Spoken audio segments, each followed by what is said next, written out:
हमें रात का वक्त दिखाया जाता है और हमारी बेटी अपने बेड पे लेटी हुई थी। वो तो बड़ी गुनगुना रही थी, वो बड़ी खुश थी।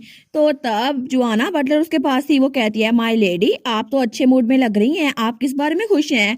लेकिन हमारी बेटी वो कहती है, अच्छा मैं तो बस अच्छे मूड में हूँ। वो सोचती है, मैं कुछ जरा इस्तेमाल कर रही थी, लेकिन मुझे तो बहुत ज्यादा हंसी आ रही थी जब रिटर यहाँ से गया था और उसका तो एक दांत भी नहीं था। और बेटे की इमेजिनेशन तो ये थी, वो कह रहा था मैं वापस जरूर आऊंगा, बदला लूंगा तुमसे। तो तब वो तो ये सोच के हंसने लग जाती है। वो सोचती है उसका फेस इमेजिन कर रहा है, मुझे हंसने पे मजबूर कर रहा है। लेकिन जुआना वो कहती है, सच में आप तो हमेशा यही सोचती रहती है ना, डची के लिए क्या बेहतर है? वो कहती है, क्या मतलब? तो जुआना कहती है, आप इसलिए हंस रही थी ना क्योंकि आपको फेरी स्टोन्स मिल गए हैं ना, और आपने नॉर्थ को डेवलप कर दिया। और वैसे भी आपकी इंटेंशंस बहुत ज्यादा एडमायरेबल हैं, लेकिन अब आपको सोचना चाहिए, बहुत ज्यादा देर हो गई है और आपके हेल्दी रहने के लिए ये बहुत ज्यादा जरूरी है माय लेडी। वो कहती है, अच्छा तो ठीक है। तो जोना जाते हुए कहती है, आराम सोइएगा माय लेडी, अब मैं चलती हूँ। वो कहती है, गुड नाइट जोना। तो तब वो सोचती है, मैंने तो उसे करेक्ट किया ही नहीं, मेरे पास तो टाइम था, लेकिन मैं तो इसलिए हंस रही थी क्योंकि रिटर का दांत गायब था, टूथलेस रिटर। लेकिन तब वो फिर से हंसने लग जाती है। वो सोचती है, मेरी हंसी रुक ही नहीं रही, पता नहीं मैं जितनी मर्जी बार उसके बारे में सोचूं ना, मुझे तो बड़ी हंसी आती है। तो तब वो सोचने लगती है। वो सोचती है, कितना रिडिकुलस है ना कि उसके पास दांत ही नहीं है एक, और इस बार तो मैं जीत गई।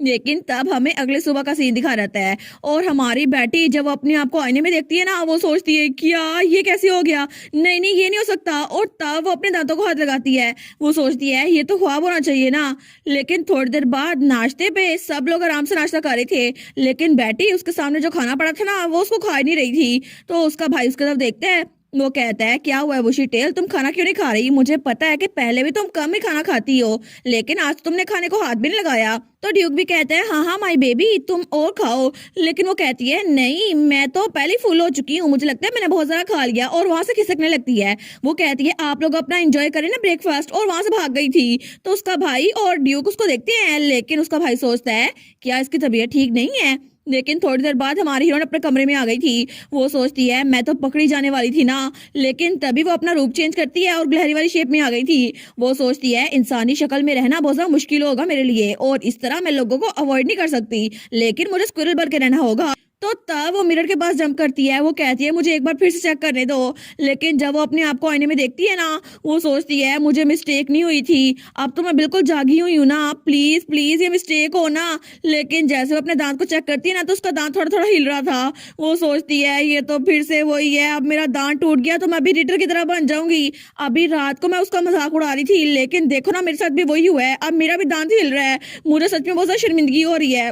वो सोचती है, अगर मेरा दांत टूट गया ना, मैं भी रीडर की तरह रिडिकुलस लग जाऊंगी और फिर हर कोई मुझे अवॉइड करेगा। लेकिन जब मैं कैपिटल में थी ना, तब तो मुझ में कोई इंटरेस्ट ही नहीं था, और तब मेरे दांत जितने मर्जी गायब हो जाएं और मेरे कपड़े जितने मर्जी गंदे हो, कोई फिक्र ही नहीं करता था। लेकिन यहाँ पर तो सब लोग इतने ज्यादा अच्छे हैं, फ्रेडरिक, डैड, भाई, जोआना, सब लोग इतने नाइस है। लेकिन अगर मेरा दांत टूट गया ना, सब लोग मेरा मजाक उड़ाएंगे। फ्रेडरिक कहेगा, ये तो टूथलेस स्क्विरल स्टैचू बनाएंगे हम लोग। उसका डैड कहेगा, माय बेबी तुम तो बड़ी फनी लग रही हो। उसका भाई कहेगा, तुम तो बिल्कुल स्नेक की तरह लग रही हो। लेकिन जोआना कहेगी, ओ माई आप तो बड़ी रिडिकुलस लग रही हैं। तो वो सोचती है, मैं उन सबको मुझे ऐसे देखने नहीं दे सकती, मुझे कुछ ना कुछ करना होगा। तो वहां से भागने लगती है। वो सोचती है, मुझे जितने लोगों को अवॉइड करना है ना, मैं करके रहूंगी, क्योंकि मुझे सबसे छुपना होगा। और तब थोड़ी देर बाद वो तो बाहर पेड़ पर थी, लेकिन कारितुस उसको ढूंढ रहा था। वो कहता है, बुशी टेल तुम कहाँ पर हो? लेकिन फिर से वो कमरे में भाग गई थी। तो उसका भाई उसके पीछे ही आया था। वो कहता है, स्क्विरल क्या यहाँ पर कोई है जिसको बेरीज चाहिए? लेकिन वो फिर से छुप गई थी। तो वो किसी और कमरे में आया था। वो कहता है, मुझे पता है तुम यहीं पर हो, लेकिन हमारी और सोफे के पीछे छुप गई थी। वो कहता है, क्या वो यहाँ पर भी नहीं है? मुझे लगा था वो यहाँ पर है, लेकिन हमारी और उसको छुप कर देख रही थी। तो तभी वो वहां से जंप करती है और भागने लगती है। वो सोचती है, मुझे लगा था इस बार वो मुझे पकड़ने वाला है, लेकिन अच्छा हुआ ना उसने अभी तक मुझे देखा नहीं। तो तब वो गहरी सांस लेती है। लेकिन तभी उसे आवाज आती है, बुशी टेल क्या तुम बिजी हो? वो कहती है, कुक कुक, नहीं नहीं मैं तो तुम्हें अवॉइड करने की कोशिश कर रही थी काली दोस्त। लेकिन तभी वो सोचती है, क्या उसने मुझे पकड़ लिया? तो तब वो फ्रीज हो गई थी। तो उसका भाई कहता है, देखा मुझे फाइनली तो मिल ही गई बुशी टेल। तो वो तो डर गई थी। वो कहता है, जरा मेरे पास आओगी? तो हमारी कहती है, कुक कुक। लेकिन थोड़ी देर बाद वो अपनी इंसानी शक्ल में आ चुकी थी और उसने कपड़े भी चेंज कर लिए थे, लेकिन उसके सामने तो बहुत ज्यादा खाना था। तो तब वो सारे खाने को देखती है। वो कहती है, ये क्या है? तो उसका भाई कहता है, तुम पूरा दिन मुझसे छुपती फिर रही थी, तुमने तो सुबह से खाना भी सही से खाया, अब तुम्हें बस ये सारा खाना होगा। वो कहती है, लेकिन ये तो कुछ ज्यादा ही है ना। तो उसका भाई कहता है, फिर आधा खा लो।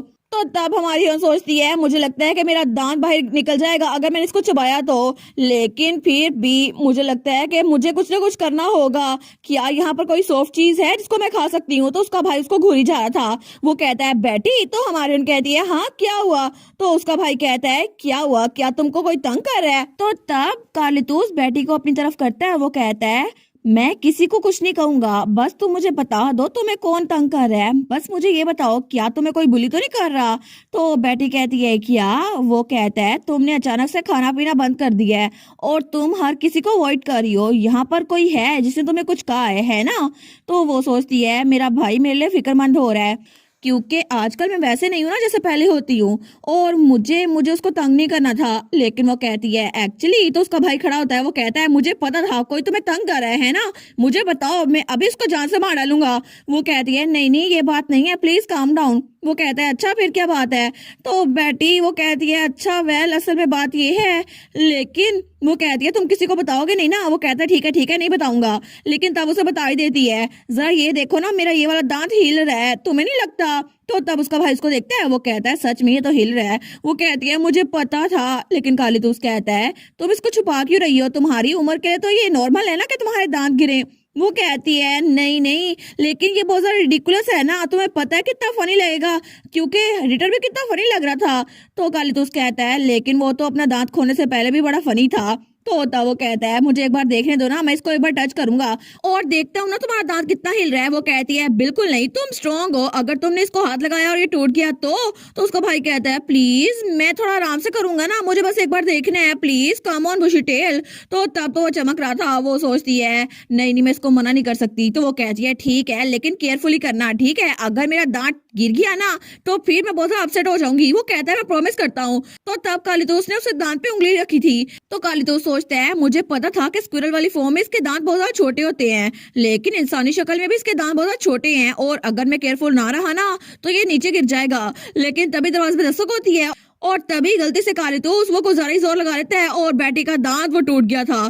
तो तब वो अपना हाथ पीछे करता है और थोड़ा सा शौक हो गया था। लेकिन बेटी वो कहती है क्या हुआ तुम्हें, और उसका एक दांत टूट चुका था। वो कहती है कार्ल क्या हुआ? लेकिन थोड़ी देर बाद जब उसको पता चला था ना तो कालीतोस से माफी मांग रहा था। वो कहता है बुशी टेल मुझे माफ कर देना, मेरी गलती थी, प्लीज मुझ पे गुस्सा ना होना। और वो तो बड़ा नर्वस भी था, लेकिन हमारी हीरोइन तो मुंह फुला के बैठी हुई थी। तो वहां पे उसका फादर भी आ गया था। वो कहता है मुझे लगता है कि उसका ऐसा मूड कुछ टाइम तक रहेगा। तो कालीतोस कहता है फादर अगर बुशी टेल ने कभी मुझसे बात ना की फिर तो हमारी हीरोइन को तो गुस्सा आ रहा था। लेकिन उसका डैड कहता है फिर अच्छी बात है ना, वो सिर्फ मुझसे बात करेगी। तो कालीतोस तो कुछ बोल ही नहीं पाता। लेकिन तब हमारे सोचती है मुझे पता है ये बेबी टूट था ना, बाहर निकलना ही था, लेकिन अचानक से उसने मुझे कहा था कि वो नीचे नहीं गिराएगा, लेकिन उसने मेरा दांत निकाल दिया।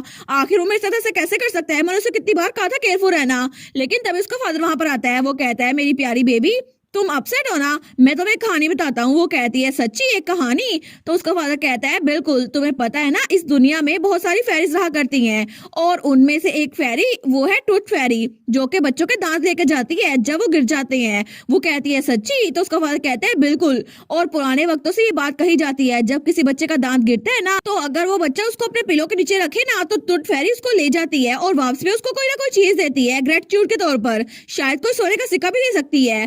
तो बेटी कहती है मैंने भी इसके बारे में बुक में पढ़ा था। तो उसका फादर कहता है ना, क्योंकि ये जेंडरी फेरी स्टोन्स ये बिल्कुल असल होती हैं, तो मुझे लगता है ये टूथ फेरी भी असल होंगी, ठीक है? और तब उसके सर पे रखते हुए कहता है तुम अपने दांत को तकिए के नीचे छोड़ देना, क्योंकि क्या पता कोई फेरी आए और तुम्हारे दांत को ले जाए। मैं श्योर हूँ कि रात को कुछ अच्छा हो जाएगा। तो बेटी भी खुश हो गई थी। वो कहती है ठीक है फादर, फिर मैं भी इसको ट्राई करूंगी। और रात के वक्त उसने अपना दांत तकिए के नीचे रख दिया था।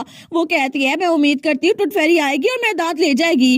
फादर ने कहा था कि फेरी रात को आएगी, तो मुझे लगता है पता नहीं वो मुझे कौन सा गिफ्ट देगी, मैं इसको ऐसे छोड़ देती हूँ। और तब वे आराम से खुश होकर सो गई थी। लेकिन तब अगली सुबह जोआना वहां पर आती है और दरवाजा खोलती है। वो कहती है माय लेडी क्या आपको अच्छी नींद आई? मैं आपको रेडी करने के लिए आई हूँ। लेकिन तभी वो तो बड़ी खुश थी। वो कहती है वाओ। तो जोआना कहती है लेडी क्या हुआ? वो कहती है जोआना टूथ फेरी आई थी, उन्होंने मेरे लिए गिफ्ट छोड़ा है। तो जोआना सोचती है अच्छा तो मास्टर रात को यहाँ पर आए होंगे। लेकिन वो कहती है क्या मैं देख सकती हूँ कि फेरी ने आपके लिए क्या छोड़ा है? तो वो कहती है जी बिल्कुल। लेकिन तभी वहां पर एक डॉक्यूमेंट था जिसके ऊपर सील भी लगी हुई थी। तो जोआना कहती है ये तो बेटी कहती है ये तो ओक फॉरेस्ट की पूरी जायदाद मेरे नाम कर दी है। और विलो ओक्स वो तो फेमस है क्योंकि उनके अकोस बहुत टेस्टी होते हैं, और इसमें इसमें तो 1000 विलो ओक्स है, मतलब ये सब कुछ मेरा हो जाएगा। तो तब जोना कहती है सच्ची, फिर तो आप बड़ी खुश है माई लेडी। लेकिन तब वो सोचती है 1000 दरख्त, लगता है हिज ग्रेस अपनी बेटी को बहुत ज्यादा प्यार करते हैं। तो बेटी कहती है लेकिन पता नहीं मैं इसको कबूल कर भी सकती हूँ या फिर नहीं,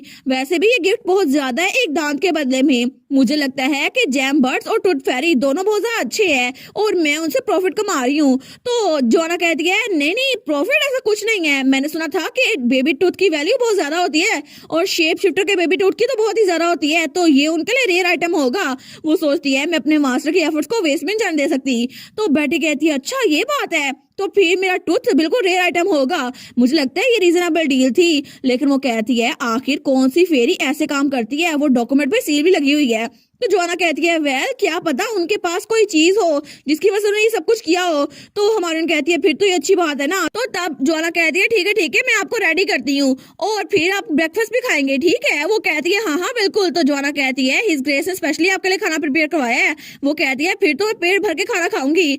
और तब थोड़ी देर बाद हमारी हीरो अपनी गुलहरी वाली फॉर्म में थी। वो सोचती है चलो कम अज कम मैंने खाना तो पेट भर के खा लिया ना, और अब तो मेरा दांत गिरने का भी कोई खतरा नहीं है। और तब वो बाहर पेड़ पर आई हुई थी। वो सोचती है मौसम भी कितना अच्छा है ना, मुझे तो नींद आ रही है। और तभी वो तो वहां पे बिल्कुल आराम सो गई थी। वो कहती है मैं थोड़ी सी नैप ले लेती हूँ। लेकिन तब थोड़ी देर बाद वहां पे कोई आया था। वो कहता है मुझे पता था तो मुझे यहीं पे मिलोगी स्टार, और वो था फर्स्ट प्रिंस जो कि नीचे खड़ा हुआ उसको देख रहा था। लेकिन तभी वो पेट पे हाथ रखता है। वो सोचता है उसने कहा था उसको ऐसे ट्रीज पसंद है क्योंकि उसको इस ट्री की सर्कमफ्रेंस बहुत ज्यादा पसंद है। और उसे याद आता है जब हमारी बेटी कैपिटल में थी ना तो उसने बताया था एक ट्री उसकी सर्कमफ्रेंस बहुत ज्यादा इंपॉर्टेंट होती है, वहां पे सनलाइट आती है या फिर नहीं, उसकी टहनियां कितनी मोटी हैं कितनी पतली हैं, और वो सोने के लिए परफेक्ट है या फिर नहीं, इसलिए मुझे उसको चूज करना अच्छा लगता है। और जो मोटे वाले दरख्त होते हैं ना मुझे वो बड़े अच्छे लगते हैं और इसीलिए वहां पे सनलाइट भी अच्छी आती है, तो मैं आराम से वहां पे सो जाती हूँ।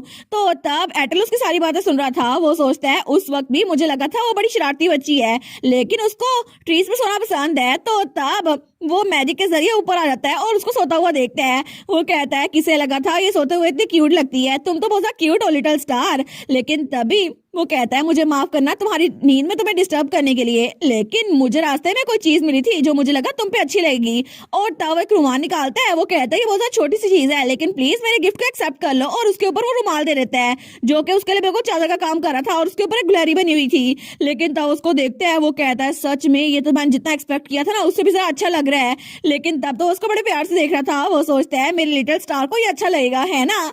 लेकिन तभी थोड़ी देर बाद शाम का वक्त था और हमारी उनकी नींद खुलती है। वो कहती है क्या, लेकिन तभी वो अंगड़ाई लेती है। वो कहती है सूरज तो गुरूब भी होने वाला है, मुझे लगता है कि मैं बहुत देर तक सोती रही थी लेकिन उसके पास वो रुमाल पड़ा हुआ था। वो कहती है ये रुमाल ये कहीं काल तो नहीं छोड़ के गया। लेकिन वो उसको ट्रैक करती है, उसको स्मेल करती है। वो सोचती है ये कौन छोड़ के गया, तो तभी उसको पता चल जाता है। वो कहती है कहीं ये वही तो नहीं। और दूसरी तरफ फर्स्ट प्रिंस वो वहां से जा रहा था और उसने अपनी आंखों पे पट्टी भी बांध दी थी। लेकिन तब वो पीछे से उसे बुलाती है प्रिंस एटर, तो वो वहीं पे रुक जाता है। वो जल्दी से वहां भाग के आती है। वो कहती है प्रिंस एटर क्या आप आज ही वापस आए हैं। वो कहता है हाँ बिल्कुल, मैं तो ड्यूक और काल से मिलकर अभी वापस आया हूँ। वो सोचता है मुझे तो लगता था वो मुझे डांट रहे थे, उन दोनों ने कहा था तो वापस क्यों आ गए हो, कैपिटल क्यों नहीं गए। लेकिन तब वो कहता है मैं तो आपसे मिलने के लिए भी आ रहा था माई लेडी। वो कहती है लेकिन तुम तो पहले मिल चुके हो ना, और ये देखो तुमने मुझे गिफ्ट दिया था है ना। और बेटी ने वो रुमाल अपने हाथ में बांध लिया था जो कि बड़ा क्यूट लग रहा था। तो वो कहता है अच्छा लेकिन आपको कैसे पता, क्या आप उठी हुई थी। वो कहती है नहीं मेरी सेंस ऑफ स्मेल बड़ी शार्प है क्योंकि मैं स्क्विरल हूं ना इसीलिए, और मैं स्मेल कर सकती हूँ ये तुम थे क्योंकि इसकी स्मेल बड़ी नाइस थी। वो कहता है अच्छा नाइस स्मेल। वो कहता है आपको मेरा गिफ्ट कैसा लगा, मुझे लगा था शायद आपको पसंद आएगा। वो कहती है मुझे तो ये बहुत ज्यादा पसंद आया, देखो ना कितना अच्छा लग रहा है। तो बेटी सोचती है चूंकि किंग ने यहाँ पर इसको जानबूझ के भेजा था, इसको फोर्स करके भेजा था, तो मुझे लगा था इसका सफर आसान ही रहा होगा, लेकिन ये मेरे लिए प्रेजेंट लेकर आया, मुझे सच में ये बड़ा पसंद आया। वो कहती है प्रिंस रिटर एक्चुअली आपको ये कुछ चाहिए, अगर चाहिए तो मुझे बता दें। वो कहता है नहीं मैंने आपको गिफ्ट इसलिए तो नहीं दिया था कि मुझे भी आप बदले में गिफ्ट दे। वो कहती है फिर भी अगर आपको कुछ चाहिए ना मुझे बता दे प्लीज, मुझे कुछ भी बताए मैं कुछ भी करूंगी। वो कहता है सच में, लेकिन तब वो तो जगमगा रही थी। वो सोचता है मैं इसको ना नहीं बोल सकता।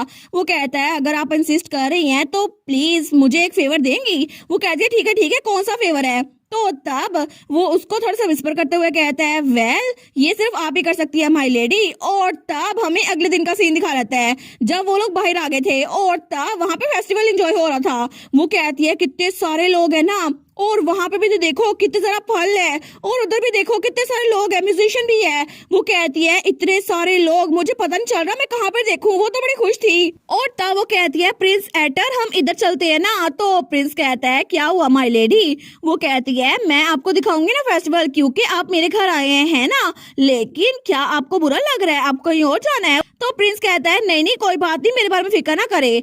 असल में मैं नहीं चाहता कि आप मेरी गाइड बने, मैं चाहता हूँ कि आप मेरी फेस्टिवल पार्टनर बने। और उसने यही कहा था, क्या कल आप हार्वेस्ट फेस्टिवल में मेरे साथ जा सकती हैं, और मैं आपके साथ घूमना चाहता हूँ। तो तब वो कहता है, क्योंकि आज मैं आपको बाहर लेकर आया हूँ ना, तो मैं आपको एस्कॉर्ट करूंगा। वो कहती है, अच्छा ये बात है। तो वो उसकी तरफ अपना हाथ बढ़ाते हुए कहता है, बिल्कुल यही बात है, तो प्लीज मेरा हाथ पकड़ ले ताकि आप गुम ना हो जाएं। लेकिन तभी वहां पर कालीतूस भागता हुआ आता है। वो कहता है, ओए दूर हो जाओ मेरी बहन से, 500 किलोमीटर दूर हो जाओ बुशी टेल से। तो फर्स्ट प्रिंस कहता है, वो तो बॉर्डर से बाहर हो जाएगा ना। तो कालीतूस कहता है, वो तो और भी अच्छा है। लेकिन तब बैटी कहती है, क्या तुम भी हार्वेस्ट फेस्टिवल एंजॉय करने के लिए आए हो कालीतूस। वो कहता है, हाँ हाँ बिल्कुल, और अगर तुम्हें कुछ देखना हो ना मुझे बता देना, मैं तुम्हारे लिए हर चीज खरीद दूंगा। वो कहती है, अच्छा मुझे तो अब लग रहा है कि डैड भी आना चाहते थे, लेकिन उसे याद आता है जब उसका डैड आ रहा था तो फ्रेडिंग ने उसके पाँव पकड़ लिए थे, आप नहीं आज जा सकते, प्लीज आपको बड़ा काम करना है। और उसने कहा था, नहीं नहीं डैड ऐसा मत करें। तो उसका भाई कहता है, वेल वो तो बड़े बिजी होंगे, हम क्या कर सकते हैं, उनके बारे में भूल जाओ। लेकिन तब अपनी बहन को ले गया था। वो कहता है, उधर देखो ना ग्रिल टूब्रोजम है, और जाके वो खरीदते हैं। वो कहती है, अच्छा लग रहा है। लेकिन पीछे प्रिंस एटर वो तो खड़ा रह गया था। वो सोचता है, मुझे तो स्टार के साथ अकेले टाइम गुजारना था, लेकिन मुझे क्या पता था कि इतना इजी नहीं होगा। और वो बेचारा तो उदास हो गया था, क्योंकि वो हमारी बेटी को बाहर लेकर आया था, लेकिन उसके भाई ने उसका पीछा अभी तक नहीं छोड़ा था। और इसी के साथ ये वाला पार्ट यहीं पर ख़त्म। तो आप लोग बताइएगा आप लोग को ये पार्ट कैसा लगा, और वीडियो को लाइक और चैनल को सब्सक्राइब लाजमी कीजिएगा। बाकी वीडियोस का लिंक भी स्क्रीन पर नज़र आ रहा होगा, तो काइंडली उनको भी चेकआउट कर लें। और thank you so much for watching my videos. Stay safe, bye bye.